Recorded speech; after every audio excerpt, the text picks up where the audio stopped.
Hi welcome to എൻട്രിയ.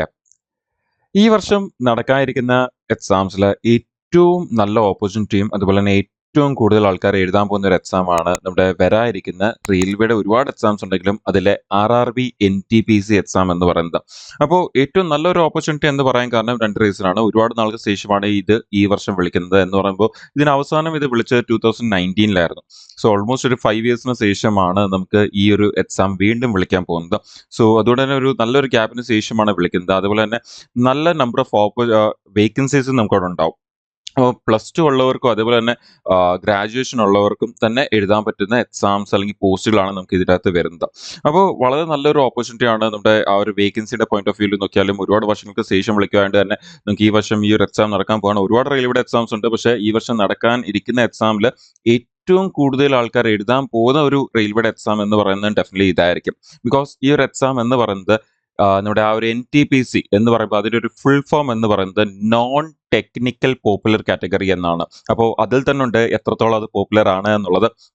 അതേപോലെ തന്നെ അതൊരു നോൺ ടെക്നിക്കൽ എക്സാം ആണ്. അപ്പോൾ നമുക്ക് വിളിക്കുന്ന ഒരുപാട് റെയിൽവേയുടെ എക്സാംസ് നിങ്ങൾക്കറിയാം ടെക്നിക്കൽ പോർഷൻസ് അവിടെ വരാറുണ്ട്, അല്ലെങ്കിൽ എന്തെങ്കിലും ക്വാളിഫിക്കേഷൻ്റെ ഇഷ്യൂസ് വരാറുണ്ട്. പക്ഷേ ഈ ഒരു എക്സാം ഏതൊരു ക്വാളിഫിക്കേഷൻ ഉള്ളവരാണെങ്കിലും അവർക്കെല്ലാം തന്നെ എഴുതാൻ പറ്റുന്ന ഒരു എക്സാം ആണ് ഇതെന്ന് പറയുന്നത്. അപ്പോൾ അതുകൊണ്ട് തന്നെ ഒരുപാട് പേരും എഴുതാൻ പോകുന്ന ഒരു എക്സാം ആണ് നമ്മുടെ ഈ NTPC എക്സാം എന്ന് പറയുന്നത്. അപ്പോൾ ഇതിൻ്റെ ഒരു എക്സാമിൻ്റെ നോട്ടിഫിക്കേഷൻ വരാതിരിക്കുന്നത് നമ്മുടെ ജൂലൈ സെപ്റ്റംബർ ആ ഒരു സമയത്താണ് നമ്മുടെ റെയിൽവേയുടെ കലണ്ടർ അനുസരിച്ച്. അപ്പോൾ നമ്മൾ ജസ്റ്റ് ഈ ഒരു സെഷനിൽ നോക്കുന്നത് ഈ ഒരു എക്സാമിനെ കുറിച്ച് ആദ്യമായിട്ട് അറിയുന്നവർ, അതുപോലെ തന്നെ ഈ ഒരു എക്സാം എഴുതാൻ പോകുന്നവർ അറിഞ്ഞിരിക്കേണ്ട വളരെ ബേസിക് ആയിട്ടുള്ള കുറച്ച് കാര്യങ്ങൾ. ഓക്കെ, ആ ഒരു കാര്യങ്ങളാണ് നമ്മൾ ഈ ഒരു സെഷനിൽ നോക്കുന്നത്. ജസ്റ്റ് ഒന്ന് ബ്രീഫായിട്ട്. അപ്പോൾ NTPC എക്സാം നമ്മുടെ റെയിൽവേയുടെ സൈഡിൽ നിന്ന് ഈ വർഷം നടക്കാതിരിക്കുന്ന 7-8 എക്സാംസിൽ ഒരു വൺ ഓഫ് ദി എക്സാം ആണ് നമ്മുടെ NTPC എക്സാം എന്ന് പറയുന്നത്. എൻ്റെ ഏറ്റവും കൂടുതൽ ആൾക്കാർ എഴുതാൻ പോകുന്ന ഒരു എക്സാമും ഇതായിരിക്കും എന്ന് പറയാം. അതുപോലെ തന്നെ നല്ല നമ്പർ ഓഫ് വേക്കൻസീസ് ആയിരിക്കും ഇവിടെ വരുന്നത്. ഇനി ഈ ഒരു എക്സാമിലേക്ക് വരുമ്പോൾ നമുക്ക് ആദ്യം തന്നെ എന്തൊക്കെയാണ് ഈ ഒരു എക്സാം എഴുതാൻ വേണ്ടി ഉള്ള ക്വാളിഫിക്കേഷൻ അല്ലെങ്കിൽ ക്രൈറ്റീരിയ എന്നുള്ളത് നമുക്ക് ആദ്യം നോക്കാം. സോ ഈ ഒരു എക്സാമിൻ്റെ നോട്ടിഫിക്കേഷൻ വരുന്നത് യൂഷ്വലി നമുക്ക് ഒരു നോട്ടിഫിക്കേഷൻ ആയിട്ടാണ് ഇതിന് മുമ്പുള്ള വർഷങ്ങളിൽ വിളിച്ചിട്ടുണ്ടെങ്കിലും ഈ വർഷം നമ്മുടെ എക്സാമിന്റെ കലണ്ടറിൽ അത് രണ്ടായിട്ടാണ് കൊടുത്തിരിക്കുന്നത്. ഗ്രാജുവേറ്റ്സിന് സെപ്പറേറ്റും അണ്ടർ ഗ്രാജുവേറ്റിന് സെപ്പറേറ്റും. അതുകൊണ്ട് തന്നെ ഈ വർഷം നമുക്ക് നോട്ടിഫിക്കേഷൻ വരുന്ന സമയത്ത് മേ ബി 2 സെപ്പറേറ്റ് നോട്ടിഫിക്കേഷൻ ആയിട്ടും അതുപോലെ തന്നെ 2 സെപ്പറേറ്റ് എക്സാം ആയിട്ടും ആയിരിക്കും മേ ബി ഇതിൻ്റെ ഒരു എക്സാം കണ്ടക്ട് ചെയ്യാൻ ചാൻസ് ഉള്ളത്. അപ്പോൾ ഇതിൻ്റെ ഒരു ക്വാളിഫിക്കേഷൻ എന്ന് പറയുന്നത് നമുക്ക് അണ്ടർ ഗ്രാജുവേറ്റ് എന്ന് പറഞ്ഞാൽ ജസ്റ്റ് 12th പാസ് മാത്രമാണെങ്കിൽ പോലും എഴുതാൻ പറ്റുന്ന ഒരുപാട് പോസ്റ്റുകൾ അതിൻ്റെ അകത്ത് വരുന്നുണ്ട്. അത് കൂടാതെ തന്നെ ഗ്രാജുവേഷൻ ഉള്ളത് ഏതെങ്കിലും ഒരു ഡിഗ്രി ഉണ്ടെങ്കിൽ അവർക്ക് എഴുതാൻ പറ്റുന്ന കുറേ അധികം പോസ്റ്റുകളും അതിൻ്റെ അകത്ത് വരുന്നുണ്ട്. ഇനി ഈ ഒരു എക്സാം എഴുതാൻ വേണ്ടിയുള്ള ഏജ് ലിമിറ്റ് ഒരുപാട് പേര് ചോദിക്കാറുന്ന ഒരു കാര്യമാണ് ഏജ് ലിമിറ്റ്. അപ്പോൾ ഏജ് ലിമിറ്റ് എന്ന് പറയുന്നത് ശരിക്കുമുള്ള നമ്മുടെ ഈ ഒരു എക്സാമിന്റെ ഏജ് ലിമിറ്റ് എന്ന് പറയുന്നത് അണ്ടർ ഗ്രാജുവേറ്റ് ആണെങ്കിൽ 18 to 30 ഇയേഴ്സ് വരെയാണ്. അതുപോലെ ഗ്രാജുവേറ്റ് ആണെങ്കിൽ അവർക്ക് 33 ഇയേഴ്സ് വരെയാണ് ഇതിന് മുമ്പത്തെ വർഷങ്ങളിൽ നടന്നിട്ടുള്ള. അപ്പം അതിൻ്റെ ഒരു ഏജ് ലിമിറ്റ് എന്ന് പറയുന്നത് ഏജിന്റെ കട്ട് ഓഫ് എന്നൊക്കെ പറയുന്നത്. പക്ഷേ ഈ വർഷം നിങ്ങൾക്കറിയാം റെയിൽവേയുടെ ആ ഒരു നമ്മുടെ കോവിഡിന്റെ ആ ഒരു ഇഷ്യൂ കാരണം റെയിൽവേ ഈ വർഷം ഈ റെയിൽവേയുടെ നടക്കുന്ന എല്ലാ എക്സാംസിനും ഒരു 3 ഇയറിന്റെ റിലാക്സേഷൻ കൊടുക്കുന്നുണ്ട്. ഏജ് ലിമിറ്റിൽ ഏത് കാറ്റഗറി ആണെങ്കിലും ലൈക്ക് നമ്മുടെ ജനറൽ കാറ്റഗറി അടക്കം നമ്മുടെ അൺറിസർവ്ഡ് കാറ്റഗറിക്ക് അടക്കം നമുക്കൊരു 3 വർഷത്തെ റിലാക്സേഷൻ കോവിഡ് കാരണം എല്ലാ എക്സാമിലും ഈ വർഷം നടക്കുന്ന റെയിൽവേയുടെ എല്ലാ എക്സാംസിലും കൊടുക്കുന്നുണ്ട്. അതുകൊണ്ട് തന്നെ നമ്മുടെ യൂഷ്വൽ ഏജ് ലിമിറ്റ് എന്ന് പറയുന്നത് നമ്മുടെ ഇപ്പോൾ അണ്ടർ ഗ്രാജുവേറ്റ് ആണെങ്കിൽ 30 ഇയേഴ്സ് ആണെങ്കിലും ഈ വർഷം അവർക്ക് കിട്ടുന്ന നല്ലൊരു ഓപ്പർച്യൂണിറ്റി വേറെ എന്താന്ന് പറഞ്ഞു കഴിഞ്ഞാൽ 33 ഇയേഴ്സ് വരെ ഉള്ളവർക്ക് എന്ത് ചെയ്യാൻ പറ്റും, എഴുതാൻ പറ്റും. ബിക്കോസ് ആ 30ന്റെ കൂടെ ആ 3 വർഷത്തെ റിലാക്സേഷൻ എല്ലാവർക്കും including general category unreserved category അവർക്ക് കൂടി കിട്ടുന്നതുകൊണ്ട് 33 വയസ്സ് വരെ എഴുതാൻ പറ്റും എന്നുള്ളതാണ് ഒരു വലിയ അഡ്വാൻറ്റേജ് ഈ വർഷം നമുക്ക് കിട്ടുന്നത്. അടുത്ത വർഷം ഈ ഒരു അഡ്വാൻറ്റേജ് കിട്ടത്തില്ല. അതേപോലെ തന്നെ 33 വർഷം വരെയാണ് നമ്മുടെ ഈ പറഞ്ഞ ഗ്രാജുവേറ്റിന്റെ ഏജ് ലിമിറ്റ്. പക്ഷേ 3 വർഷം റിലാക്സേഷൻ കൂടി കിട്ടുന്ന കാരണം നമുക്ക് ആ ഒരു 33 + 3 36 ഇയേഴ്സ് വരെ ഉള്ളവർക്ക് ഈ ഒരു എക്സാം ഈ വർഷം അറ്റൻഡ് ചെയ്യാൻ പറ്റും. അത് അടുത്ത വർഷം ഈ ഒരു ഓപ്പർച്യൂണിറ്റി കിട്ടത്തില്ല. ഓക്കെ, അപ്പോൾ ഈ ഒരു വർഷം ഈ ഒരു ഓപ്പർച്യൂണിറ്റി ഏറ്റവും നല്ലപോലെ യൂസ് ചെയ്യുക. ഈ ഒരു കോവിഡ് ഇഷ്യൂ കാരണം കുറച്ചെങ്കിലും ലാഗ് ആയി പോയിട്ടുള്ളവർ, ഈ ഒരു ഏജ് ലിമിറ്റ് ഒക്കെ കഴിഞ്ഞിട്ടുള്ളവർ, അവർക്ക് എന്ത് ചെയ്യാം 36 ഒരു 3 വർഷം കൂടി റിലാക്സേഷൻ കിട്ടുവാണ്. സോ അതിനെ നല്ലപോലെ യൂസ് ചെയ്യുക എന്നുള്ളത് വളരെ ഇമ്പോർട്ടൻ്റ് ആണ്. ഓക്കെ, ഇനി നമ്മുടെ ഇതിൻ്റെ അണ്ടറിൽ വരുന്ന ഒരു പോസ്റ്റിനെ കുറിച്ച് പറയുകയാണെങ്കിൽ നമ്മുടെ ഗവൺമെന്റ് നമ്മുടെ സെൻട്രൽ ഗവൺമെന്റ് ജോബ്സിൽ ലെവൽ 2 ആൻഡ് ലെവൽ 3 കാറ്റഗറിയിലെ പോസ്റ്റുകളാണ് ഈ അണ്ടർ ഗ്രാജുവേറ്റിന്റെ അണ്ടറിൽ വരുന്നത്. അതേ സ്ഥലത്ത് നമ്മുടെ ഗ്രാജുവേറ്റ് ആണെങ്കിൽ ലെവൽ 4, 5, 6 കാറ്റഗറിയിൽ വരുന്ന. ബിക്കോസ് നിങ്ങൾക്കറിയാം ആ ഒരു ലെവൽ കൂടിയാണ് നമ്മുടെ സാലറി കൂടി ഡിസൈഡ് ചെയ്യുന്നത്. ഓക്കെ, അപ്പോൾ അതുകൊണ്ട് തന്നെ നമ്മുടെ ലെവൽ ഈ ഗ്രാജുവേറ്റ്സിന്റെ അണ്ടറിൽ വരുന്നത് 4, 5 5 and 6 കാറ്റഗറിയിൽ വരുന്ന പോസ്റ്റുകളാണ് വരുന്നത്. നമ്മുടെ അണ്ടർ ഗ്രാജുവേറ്റിൽ 2ഉം 3ഉം. ഇനി നിങ്ങൾ അറിഞ്ഞിരിക്കേണ്ട ഒരുപാട് പേര് ചോദിക്കുന്ന ഒരു കാര്യമാണ്, ഈ അണ്ടർ ഗ്രാജുവേറ്റിന്റെ എക്സാംസ് ഡിഗ്രിക്കാർക്ക് എഴുതാൻ പറ്റുമോ? ഉറപ്പായിട്ടും എഴുതാൻ പറ്റും. ഓക്കെ, +2 മാത്രം ക്വാളിഫിക്കേഷൻ ഉള്ള ആ ഒരു എക്സാംസ് ലെവൽ 2 ആൻഡ് ലെവൽ 3ന്റെ അണ്ടറിൽ വരുന്ന കുറേ പോസ്റ്റുകളുണ്ട്. അത് ഗ്രാജുവേറ്റ്സിനും എഴുതാൻ പറ്റും. അപ്പം ആക്ച്വലി ഗ്രാജുവേറ്റ്സിന് ഇത് രണ്ടും എഴുതാൻ പറ്റും. പക്ഷേ +2 ഉള്ളവർക്ക് ഈ ഒരു അണ്ടർ ഗ്രാജുവേറ്റിന്റെ പോസ്റ്റുകൾ മാത്രമേ അറ്റൻഡ് ചെയ്യാൻ പറ്റത്തുള്ളൂ. ഇനി ഇതിന്റെ ഒരു സാലറി, വളരെ നല്ലൊരു സാലറിയാണ് റെയിൽവേ ഓഫർ ചെയ്യുന്നത്, നിങ്ങൾക്കറിയാം. അത് കൂടാതെ ഒരുപാട് എക്സ്ട്രാ അലവൻസുകളും റെയിൽവേ നമുക്ക് കൊടുക്കുന്നുണ്ട്. അപ്പോൾ അതിൻ്റെയൊക്കെ ഒരു ഡീറ്റെയിൽഡ് സീരീസ് ഓൾറെഡി നമ്മുടെ ചാനലിൽ തന്നെ വരുന്നുണ്ട്. നിങ്ങളത് കണ്ടിട്ടില്ലെങ്കിൽ ഡെഫിനറ്റ്ലി ചാനലിൽ പോയി നിങ്ങൾക്ക് അത് അവിടെ നിന്ന് കാണാവുന്നതാണ്. ആൻഡ് ഫോളോ ചെയ്തുകൊണ്ടിരിക്കുക. അതിൻ്റെ റിമൈനിങ് ആയിട്ടുള്ള ആ ഒരു സീരീസും ഇതിൻ്റെ ഇനി വരാൻ പോകുന്ന ആ ഒരു അലവൻസുകളും അഡ്വാൻറ്റേജുകളും എന്തൊക്കെയാണ് റെയിൽവേ ജോബ് കിട്ടിയാൽ എന്നുള്ളതും നമ്മുടെ ചാനലിൽ ഒരു സീരീസ് പോലെ വരുന്നുണ്ട്.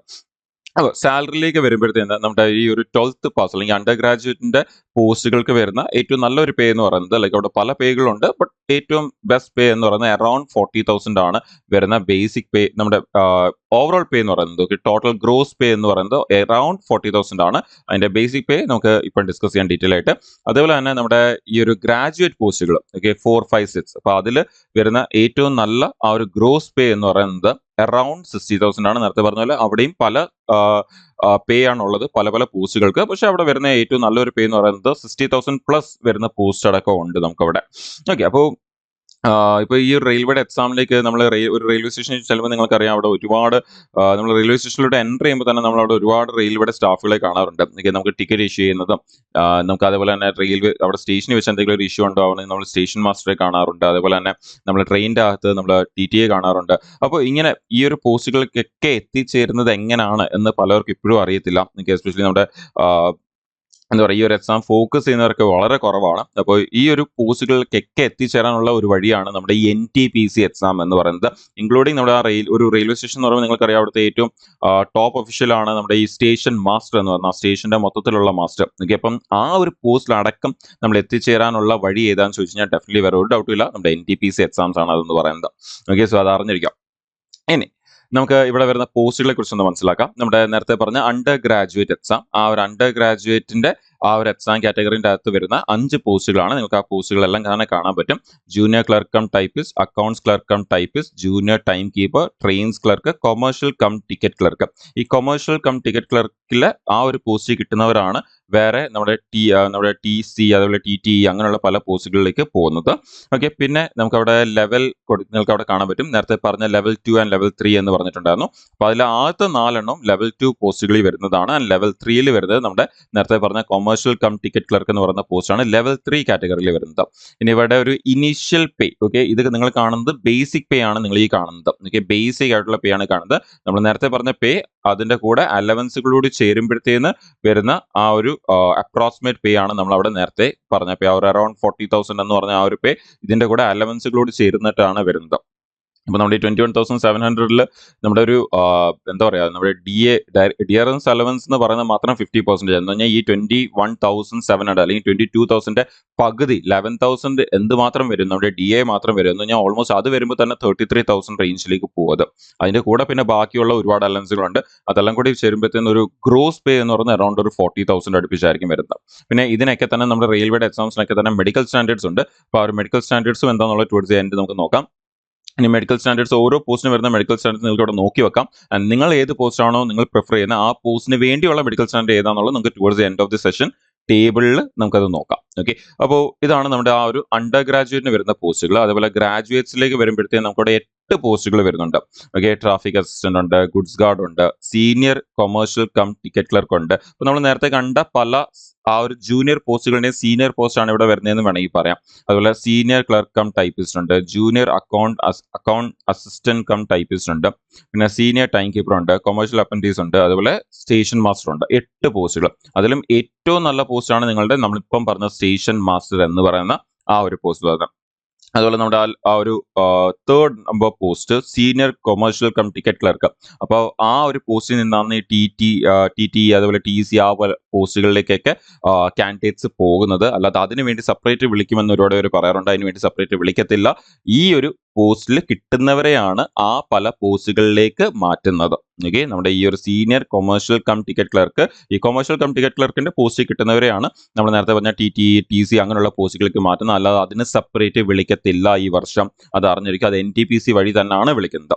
ഇനി നമ്മുടെ ആ ഒരു പോസ്റ്റിന്റെ ലെവൽ നിങ്ങൾക്ക് അവിടെ കാണാൻ പറ്റും. അപ്പോൾ നമ്മുടെ ട്രാഫിക് അസിസ്റ്റന്റ് ലെവൽ 4 ആണ്.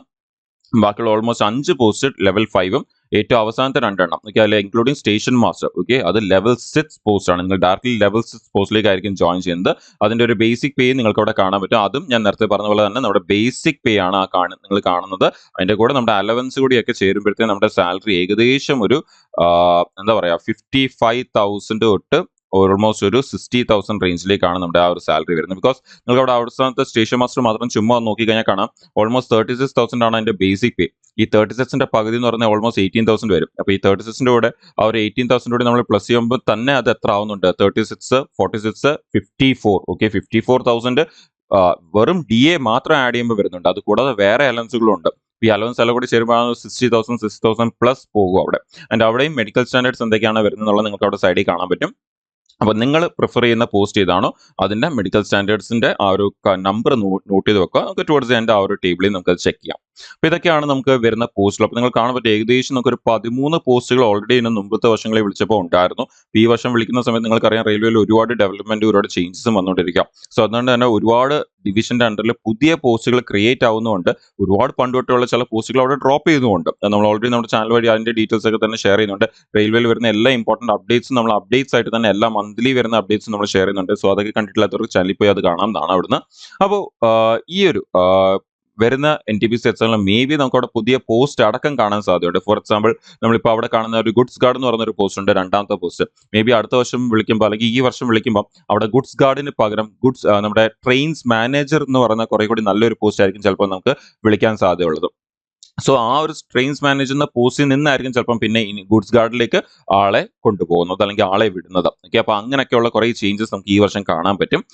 ശരി, ഇനി നമുക്ക് ഇതിന്റെ സെലക്ഷൻ പ്രോസസ്സിലേക്ക് പോയി കഴിഞ്ഞാൽ എത്ര സ്റ്റെപ്സ് ആണ് ഇതിന്റെ സെലക്ഷനിൽ വരുന്നത്? മൊത്തം 4 സ്റ്റെപ്സ് ആണ് വരുന്നതെന്ന് പറയാം. 2 എക്സാമും ഒരു സ്കിൽ ടെസ്റ്റും അതിനുശേഷം പിന്നെ ലാസ്റ്റിൽ നമുക്ക് അവിടെ മെഡിക്കൽ ആൻഡ് ഡോക്യുമെന്റ് വെരിഫിക്കേഷൻ ഉണ്ട്. സോ പ്രോപ്പർലി വേണമെങ്കിൽ 5 സ്റ്റെപ്പ് എന്ന് പറയാം. ഓർ അതർവൈസ് നമുക്ക് മൊത്തം ഒരു 4 സ്റ്റെപ്പാണ് വരുന്നത്. ഒന്ന് 2 എക്സാം, ഒരു സ്കിൽ ടെസ്റ്റും പിന്നെ അവസാനം കുറെ നമ്മുടെ മെഡിക്കൽ ആൻഡ് ഡോക്യുമെന്റ് വെരിഫൈ ചെയ്യുന്ന പ്രോസസ്സും. ഓക്കെ, അപ്പോൾ നമ്മുടെ ഈ ആദ്യത്തെ 2 എക്സാമും കമ്പ്യൂട്ടർ ബേസ്ഡ് ടെസ്റ്റ് ആണ്. ഒബ്ജക്റ്റീവ് ടൈപ്പ് ആണ്, പെൻ ആൻഡ് പേപ്പർ അല്ല.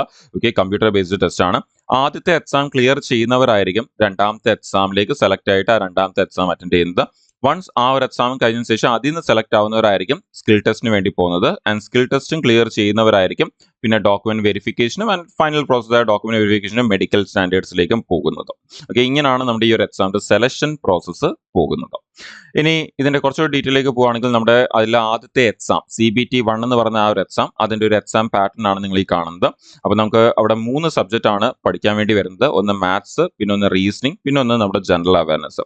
മാത്സും റീസണിങ്ങും 30 ക്വസ്റ്റ്യൻസ് വെച്ചും ജനറൽ അവയർനെസ് 40 ക്വസ്റ്റ്യനും ആണ്. മൊത്തം നമുക്കവിടെ ഏകദേശം ഒരു നിങ്ങൾ കാണാൻ പറ്റുന്നുണ്ട് നമുക്കവിടെ 30, 30, 40 എന്ന് പറഞ്ഞാൽ 100 ക്വസ്റ്റ്യൻസ് ആണ് വരുന്നത്. നമുക്ക് 90 മിനിറ്റ്സിലാണ് എക്സാം നടക്കുന്നത്, 1.5 മണിക്കൂറിലാണ് എക്സാം നടക്കുന്നത്. ആൻഡ് നമുക്കവിടെ നെഗറ്റീവ് മാർക്കിംഗ് ഉണ്ട്. 1/3 ആണ് നെഗറ്റീവ് മാർക്കിംഗ് എന്ന് പറഞ്ഞാൽ 0.33 ആണ് നമുക്ക് അവിടെ വരുന്നത് നെഗറ്റീവ് മാർക്കിംഗ് എന്ന് പറയുന്നത്. അപ്പൊ ഇതാണ് CBT 1ന്റെ പാറ്റേൺ. ഈ ഒരു എക്സാം കഴിഞ്ഞ് ഇതിൽ നിന്ന് ക്ലിയർ ചെയ്യുന്നവരായിരിക്കും നമ്മുടെ CBT 2ലേക്ക് പോകുന്നത്. അതിന്റെ ഒരു പാറ്റേൺ നോക്കിയാൽ നിങ്ങൾക്ക് കിട്ടുന്ന ഇവിടെ ഒരു വളരെ വലിയൊരു അഡ്വാൻറ്റേജ് എന്ന് പറഞ്ഞാൽ നിങ്ങൾക്കറിയാം പല എക്സാംസിലും അതിന്റെ Tier 1ഉം Tier 2ഉം തമ്മിൽ നല്ല വ്യത്യാസമുണ്ട്. അല്ലെങ്കിൽ നമുക്ക് അവിടെ Tier 2 വരുമ്പോൾ ഒരുപാട് എക്സ്ട്രാ പഠിക്കേണ്ടി വരാറുണ്ട്. പക്ഷേ ഇവിടെ നിങ്ങൾക്ക് കാണാൻ പറ്റും നമ്മുടെ Tier 1ഉം Tier 2ഉം രണ്ടിന്റെയും എക്സാം പാറ്റേണിൽ വരുന്ന സബ്ജക്റ്റുകൾ എന്താണ് വളരെ സെയിം ആണ്. നമുക്ക് ഇവിടെയും മാത്സും റീസണിങ്ങും ആ ഒരു ജനറൽ അവയർനെസ് ആണ് വരുന്നത്. ആൻഡ് ഇംഗ്ലീഷ് നമുക്ക് 2 എക്സാമിനും ഇല്ല. ഓക്കെ, അപ്പൊ നിങ്ങൾക്കറിയാം ഇംഗ്ലീഷ് ഇല്ലാത്ത എക്സാംസ് എന്ന് പറഞ്ഞാൽ വളരെ റെയർ ആണ്. അപ്പൊ അങ്ങനത്തെ ഒരു എക്സാമാണ് നമ്മുടെ റെയിൽവേയുടെ എക്സാംസ് എന്ന് പറയുന്നത്. അപ്പൊ ഇംഗ്ലീഷ് കുറച്ച് ഡിഫിക്കൽട്ട് ആയിട്ടൊക്കെ ഉള്ളവരാണെങ്കിൽ അവർക്ക് പ്രിപ്പയർ ചെയ്യാൻ പറ്റിയ വളരെ നല്ലൊരു എക്സാമാണ് നിങ്ങളുടെ ഈ ഒരു റെയിൽവേയുടെ എക്സാംസ് എന്ന് പറയുന്നത്. അപ്പോൾ ഇവിടെ നിങ്ങൾക്ക് ഇംഗ്ലീഷ് ഇല്ല, നമുക്ക് ഈ ഒരു 3 സബ്ജക്റ്റേ ഉള്ളൂ. ആൻഡ് സെയിം സബ്ജക്റ്റ് ആണ് നമ്മുടെ ആ ഒരു Tier 1നും Tier 2നും അല്ലെങ്കിൽ CBT 1നും CBT 2നും അല്ലെങ്കിൽ പ്രിലിംസിനും മെയിൻസിനും ഒക്കെ ആദ്യത്തെ എക്സാം 2ാമത്തെ എക്സാമിന് വരുന്നത്. അപ്പം പിന്നെ ക്വസ്റ്റിന്റെ കൗണ്ടിൽ ചെറിയൊരു വ്യത്യാസമുണ്ട്. നിങ്ങൾക്ക് കാണാൻ പറ്റും നേരത്തെ 30 ആയിരുന്നു, ഇപ്പൊ 35 ഉണ്ട് മാത്സിൽ നിന്ന്. അതുപോലെ റീസണിങ്ങിലും ഒരു 5 ക്വസ്റ്റ്യൻ കൂടി 35 വന്നിട്ടുണ്ട്. ആൻഡ് നമ്മുടെ ജനറൽ അവയർനെസ്സിൽ 10 ക്വസ്റ്റ്യൻ കൂടി നമുക്കവിടെ 40 50 ക്വസ്റ്റ്യൻ വരുന്നുണ്ട് Tier 2 ആകുമ്പോഴത്തേന്. അപ്പൊ നമുക്കവിടെ നേരത്തെ 100 ക്വസ്റ്റിന്റെ സ്ഥലത്ത് ഇപ്പൊ 120 ക്വസ്റ്റ്യൻ ആണുള്ളത്. പക്ഷെ സമയത്തിൽ മാറ്റമില്ല. സമയത്തിൽ അതേ 1.5 മണിക്കൂർ തന്നെയാണ് നമുക്ക് ഇവിടെ തരുന്നത്. 20 ദിവസത്തിന് ഇവിടെ കൂടുന്നുണ്ടെങ്കിൽ പോലും നമുക്ക് സമയം അത് തന്നെയാണ് അലോട്ട് ചെയ്യുന്നത്. ആൻഡ് ഇവിടെയും നെഗറ്റീവ് മാർക്കിംഗ് ഉണ്ട്. നെഗറ്റീവ് മാർക്കിംഗ് ആ 1/3 മാർക്ക് തന്നെയാണ്, 0.33 മാർക്ക് തന്നെയാണ് നമ്മുടെ നെഗറ്റീവ് എന്ന് പറയുന്നത്. ഇതാണ് നമ്മുടെ ആ 2 എക്സാമിന്റെയും പാറ്റേൺസ് എന്ന് പറയുന്നത്. ആൻഡ് നമ്മുടെ ഇത് കഴിഞ്ഞ നേരത്തെ പറഞ്ഞ പോലെ ഈ 2 എക്സാം ക്ലിയർ ചെയ്യുന്നവരായിരിക്കും പിന്നെ സ്കിൽ ടെസ്റ്റിലേക്ക് പോകുന്നത്. സ്കിൽ ടെസ്റ്റ് എന്ന് പറയുമ്പോഴത്തേക്കും നമുക്ക് അവിടെ 2 രീതിയിലുള്ള സ്കിൽ ടെസ്റ്റ് ആണ് നടക്കുന്നത്. നമ്മുടെ സ്റ്റേഷൻ മാസ്റ്റർ എന്ന് പറയുന്ന പോസ്റ്റും അതുപോലെ ട്രാഫിക് അസിസ്റ്റന്റ് എന്ന് പറയുന്ന പോസ്റ്റും. ഓക്കെ, ഈ 2 പോസ്റ്റിന് ഒരു കമ്പ്യൂട്ടർ ബേസ്ഡ് ആപ്റ്റിറ്റ്യൂഡ് ടെസ്റ്റ് എന്ന് പറയുന്ന CBAT എന്ന് പറയുന്ന ടെസ്റ്റ് ആണ് നടക്കുന്നത്. അവിടെ നെഗറ്റീവ് ഒന്നുമില്ല, പക്ഷെ നമുക്ക് അവിടെ കുറേ ഡിഫറെന്റ് പാരാമീറ്റേഴ്സ് ഉണ്ട് ആ ഒരു ടെസ്റ്റ് നടത്താൻ വേണ്ടി. അപ്പോൾ അതൊക്കെയാണ് നമുക്കവിടെ കുറേ ചെറിയ ചെറിയ ടെസ്റ്റുകൾ ചേർന്നിട്ടാണ് ഈ CBAT ഫോം ക്രിയേറ്റ് ചെയ്യുന്നത്. ഓക്കെ, അപ്പോൾ ആ ഒരു എക്സാം ആണ് ഈ 2 പോസ്റ്റിലേക്ക് കണ്ടക്ട് ചെയ്യുന്നത്. സ്കിൽ ടെസ്റ്റ് ആണ് അത് കണ്ടക്ട് ചെയ്യുന്നത്. അത് ഈ ഒരു CBT 2 കഴിഞ്ഞതിന് ശേഷം അതിൽ നിന്ന് സെലക്ട് ആവുന്ന കാൻഡിഡേറ്റ്സ് ആണ് ഈ ഒരു ടെസ്റ്റിന് വേണ്ടി പോകുന്നത്. ഇനി ഇത് കൂടാതുള്ള പിന്നെ ഒരു സ്കിൽ ടെസ്റ്റ് ഏതാന്ന് പറഞ്ഞു കഴിഞ്ഞാൽ നമുക്ക് ടൈപ്പിംഗ് ടെസ്റ്റ് ആണ്. ആ ടൈപ്പിംഗ് ടെസ്റ്റ് വരുന്നത് വേറെ ഒരു 6 പോസ്റ്റുകൾക്കാണ് ടൈപ്പിംഗ് ടെസ്റ്റ് വരുന്നത്. എല്ലാ പോസ്റ്റിനും നമുക്ക് ഈ പറയുന്ന സ്കിൽ ടെസ്റ്റ് ഇല്ല. നമ്മൾ നേരത്തെ കണ്ട ആ 2 പോസ്റ്റിന് നമുക്ക് ഈ പറഞ്ഞ CBAT ഉണ്ട്. പിന്നെ ഈ കാണുന്ന 6 പോസ്റ്റുകൾക്ക് നിങ്ങൾക്ക് അവിടെ ടൈപ്പിംഗ് ടെസ്റ്റ് വരുന്നുണ്ട്. അപ്പം ടൈപ്പിംഗ് ടെസ്റ്റിന്റെ ആ ഒരു പോസ്റ്റിൽ നിങ്ങൾക്ക് കാണാൻ പറ്റും ക്ലർക്ക് കം ടൈപ്പിസ്റ്റ്, അക്കൗണ്ട്സിന്റെ ആ ഒരു അസിസ്റ്റന്റിനും പിന്നെ അതുപോലെ ടൈം കീപ്പറിനും. അതിന്റെ സീനിയർ പോസ്റ്റും അതിന്റെ ജൂനിയർ പോസ്റ്റും ഇതിനാണ് നമുക്ക് അവിടെ ടൈപ്പിംഗ് ടെസ്റ്റ് വരുന്നത്. ആൻഡ് വൺസ് ഈ ടൈപ്പിംഗ് ടെസ്റ്റ് അല്ലെങ്കിൽ നമ്മുടെ സ്കിൽ ടെസ്റ്റ് കൂടി ക്ലിയർ ചെയ്ത് കഴിഞ്ഞാൽ പിന്നെ നമ്മൾ പോകുന്നത് നമ്മുടെ ആ ഒരു എന്താ പറയുക, നമ്മുടെ ആ ഒരു മെഡിക്കൽ ഇതിലേക്കാണ് നമ്മൾ പോകുന്നത്. അപ്പം മെഡിക്കൽ സ്റ്റാൻഡേർഡ്സ് നിങ്ങൾക്ക് അവിടെ കാണാൻ പറ്റും. അപ്പം നിങ്ങൾ നേരത്തെ കണ്ട ആ പോസ്റ്റുകൾക്ക് വരുന്ന മെഡിക്കൽ സ്റ്റാൻഡേർഡ്സ്, ഓക്കെ, നിങ്ങൾ നോക്കുന്ന അല്ലെങ്കിൽ നിങ്ങൾ പ്രിഫർ ചെയ്യുന്ന പോസ്റ്റിൽ വരുന്ന മെഡിക്കൽ സ്റ്റാൻഡേർഡ്സ് നിങ്ങൾക്ക് അവിടെ നിന്ന് ചെക്ക് ചെയ്യാവുന്നതാണ്. പലതിനും ചെറിയ ചെറിയ വ്യത്യാസങ്ങളുണ്ട്. അപ്പം നിങ്ങൾക്ക് അത് അവിടെ നിന്ന് ചെക്ക് ചെയ്യാം. നിങ്ങൾ ഏത് പോസ്റ്റാണോ നോക്കുന്നത് അതിന് വരുന്ന മെഡിക്കൽ സ്റ്റാൻഡേർഡ്സ് എന്താണെന്നുള്ളത് നിങ്ങൾക്ക് അവിടെ നിന്ന് ചെക്ക് ചെയ്യാം. ഓക്കെ, അപ്പോൾ നിങ്ങൾക്ക് അതിനനുസരിച്ച് നിങ്ങൾക്ക് ആ ഒരു പോസ്റ്റിന് നിങ്ങൾ ക്വാളിഫൈഡ് ആണോ അല്ലെങ്കിൽ നിങ്ങൾക്ക് അത് ചെയ്യാൻ പറ്റുമോ എന്നുള്ളത് നോക്കിയിട്ട് കൂടി നിങ്ങൾക്ക് എന്ത് ചെയ്യാം, പ്രിപ്പയർ ചെയ്യാം. അതല്ല നിങ്ങൾക്ക് ആ പോസ്റ്റിന് പറ്റില്ലെങ്കിൽ വേറെ പോസ്റ്റുകൾക്ക് നിങ്ങൾക്ക് നോക്കാൻ പറ്റും അവിടെ നിന്ന് മെഡിക്കൽ സ്റ്റാൻഡേർഡ്സ് നോക്കിയതിനു ശേഷം. ഓക്കെ, അപ്പോൾ നിങ്ങൾക്ക് ആ ഒരു മെഡിക്കൽ സ്റ്റാൻഡേർഡ്സ് ഇവിടെ നിന്ന് ചെക്ക് ചെയ്യാവുന്നതാണ്. അപ്പോൾ ഇത്രയാണ് നമ്മുടെ റെയിൽവേയുടെ ആ ഒരു സെലക്ഷൻ പ്രോസസ്സിൽ വരുന്ന സ്റ്റെപ്സ് എന്ന് പറയുന്നത്. സോ നമ്മുടെ വരാനിരിക്കുന്ന NTPC എക്സാംസ് അത് നടക്കാൻ പോകുന്നത്, അതിന്റെ നോട്ടിഫിക്കേഷൻ വരാൻ പോകുന്നത് ജൂലൈ സെപ്റ്റംബറിലാണ്. എന്ന് പറയുമ്പോൾ നമുക്ക് ഇനി ഓൾമോസ്റ്റ് ഒരു എന്താ പറയുക 1 മാസം കൂടി ഉണ്ട് നമ്മുടെ നോട്ടിഫിക്കേഷൻ വരാൻ എന്ന് നമുക്ക് പറയാം. ജൂലൈയിലായിരിക്കും മിക്കവാറും നോട്ടിഫിക്കേഷൻ വരുന്നത്. പക്ഷെ നമ്മുടെ നോട്ടിഫിക്കേഷനിൽ കൊടുത്തിരിക്കുന്നത് ജൂലൈ ടു സെപ്റ്റംബർ ആണ് കൊടുത്തിരിക്കുന്നത്. സോ മോസ്റ്റ്ലി ജൂലൈയിൽ തന്നെ വരും നമ്മൾ എക്സ്പെക്ട് ചെയ്യുന്നു. അതേപോലെ തന്നെ നമുക്ക് ഇതിന്റെ എക്സാം നടക്കാൻ പോകുന്നത്, ഓക്കെ, ഇതിന്റെ എക്സാം മോസ്റ്റ്ലി നടക്കാൻ പോകുന്നത് നമ്മുടെ ഡിസംബർ 2024 ടു നമ്മുടെ ഫെബ് 2025 ഇടയ്ക്ക് വെച്ചായിരിക്കും ഈ ഒരു എക്സാം നടക്കാൻ പോകുന്നത്. ആൻഡ് നമ്മൾ നേരത്തെ പറഞ്ഞ പോലെ തന്നെ ഒരുപാട് പേരാണ് ഈ ഒരു എക്സാം എഴുതാൻ വെയിറ്റ് ചെയ്തിരിക്കുന്നത്. ഒരുപാട് പേര് ഓൾറെഡി പ്രിപ്പറേഷൻ സ്റ്റാർട്ട് ചെയ്ത് 6 മാസത്തിൽ കൂടുതലായി. അപ്പോൾ ഒരുപാട് പേര് പ്രിപ്പയർ ചെയ്തുകൊണ്ടിരിക്കുകയാണ്. നിങ്ങൾക്കും ഒട്ടും തന്നെ ലാഗ് ആവാതെ ഒട്ടും തന്നെ ലേറ്റ് ആവാതെ പ്രിപ്പയർ ചെയ്ത് തുടങ്ങാം. ബിക്കോസ് ഇനിയും നിങ്ങളുടെ എക്സാമിന് പ്രിപ്പയർ ചെയ്യാൻ ഏകദേശം നല്ലൊരു സമയം എന്ന് പറഞ്ഞാൽ 6 മാസം ടൈം ഇനിയും ഉണ്ട്. ഓക്കെ, അപ്പോൾ അതുകൊണ്ട് തന്നെ നിങ്ങൾക്ക് ഈ ഒരു എക്സാമിന് ഇപ്പം പ്രിപ്പയർ ചെയ്ത് തുടങ്ങിയാലും വളരെ നല്ലപോലെ നിങ്ങൾക്ക് ഈ എക്സാമിന് വേണ്ടി പ്രിപ്പയർ ചെയ്യാനുള്ള നല്ലൊരു സമയം അവിടെ ഉണ്ട്. ഓക്കെ, അതുപോലെ തന്നെ നിങ്ങൾക്ക് ഓൾറെഡി പ്രിപ്പയർ ചെയ്തുകൊണ്ടിരിക്കുന്നവരാണെങ്കിൽ നിങ്ങൾക്ക് ജസ്റ്റ് അത് റിവൈസ് ചെയ്യും, കൂടുതൽ മോക്ക് ടെസ്റ്റുകളും ചെയ്തുകൊണ്ടിരുന്നാൽ മതി. അതുപോലെ തന്നെ ആദ്യമായിട്ടൊക്കെ പ്രിപ്പയർ ചെയ്ത് തുടങ്ങുന്നവരാണെങ്കിൽ നിങ്ങൾക്ക് ഒരു ബാച്ചിന്റെ കൂടെ ഒക്കെ ജോയിൻ ചെയ്തും പ്രിപ്പയർ ചെയ്യാവുന്നതാണ്. അപ്പോൾ എൻട്രിയിൽ നമ്മുടെ NTPCക്ക് വേണ്ടിയുള്ള ഒരുപാട് ബാച്ചുകളുണ്ട്. ഗോൾഡ് ബാച്ചുകളും അങ്ങനെയൊക്കെ സൂപ്പർ ഗോൾഡ് ബാച്ചുകളും അങ്ങനെയൊക്കെ ഒരുപാട് ബാച്ചുകളുണ്ട്. അതിനെക്കുറിച്ച് കൂടുതൽ ഡീറ്റെയിൽസ് അറിയാനും നിങ്ങൾക്ക് ഈ ഒരു നമ്പറിൽ കോൺടാക്ട് ചെയ്യാവുന്നതാണ്. 8714764666 എന്ന് പറഞ്ഞ ഈ ഒരു നമ്പറിൽ കോൺടാക്ട് ചെയ്യാവുന്നതാണ്. അപ്പം നിങ്ങളുടെ ക്വാളിഫിക്കേഷനും അതുപോലെ തന്നെ നിങ്ങൾക്ക് എന്തെങ്കിലും ഡൗട്ട്സ് ഉണ്ടെങ്കിൽ, നിങ്ങളുടെ അക്കാഡമിക്കുമായിട്ടുള്ള റിലേറ്റ് ചെയ്യുന്ന എന്തെങ്കിലും ഡൗട്ട്സ് ഉണ്ടെങ്കിൽ, നിങ്ങൾക്ക് അപ്ലൈ ചെയ്യാൻ പറ്റുന്ന പോസ്റ്റുകൾ ഏതൊക്കെയാണ് എന്നുള്ളതൊക്കെ ഡൗട്ട് ഉണ്ടെങ്കിൽ നിങ്ങൾക്ക് ആ കാര്യങ്ങളൊക്കെ നമ്മുടെ അക്കാഡമിക് കൗൺസിലേഴ്സോട് തന്നെ ഡയറക്റ്റ്ലി ചോദിച്ച് മനസ്സിലാക്കി ഡിസ്കസ് ചെയ്ത് നിങ്ങൾക്ക് ആ ഒരു ബാച്ചിലേക്ക് ജോയിൻ ചെയ്യാനും പറ്റും. ഓക്കെ, നിങ്ങൾക്ക് ഏറ്റവും ബെസ്റ്റ് ആയിട്ടുള്ള പോസ്റ്റുകൾ വരുന്ന പ്രിപ്പയർ ചെയ്യുന്ന ബാച്ചുകളിലേക്ക് നിങ്ങൾക്ക് ജോയിൻ ചെയ്യാനും പറ്റും. അപ്പോൾ അതിനും നിങ്ങൾക്ക് ഈ നമ്പറിൽ തന്നെ കോൺടാക്ട് ചെയ്താൽ മതി. അതുപോലെ ഓഫർ പ്രൈസുകൾക്കും ജോയിൻ ചെയ്യാൻ നിങ്ങൾക്ക് ഈ നമ്പറിൽ തന്നെ കോൺടാക്ട് ചെയ്യാവുന്നതാണ്.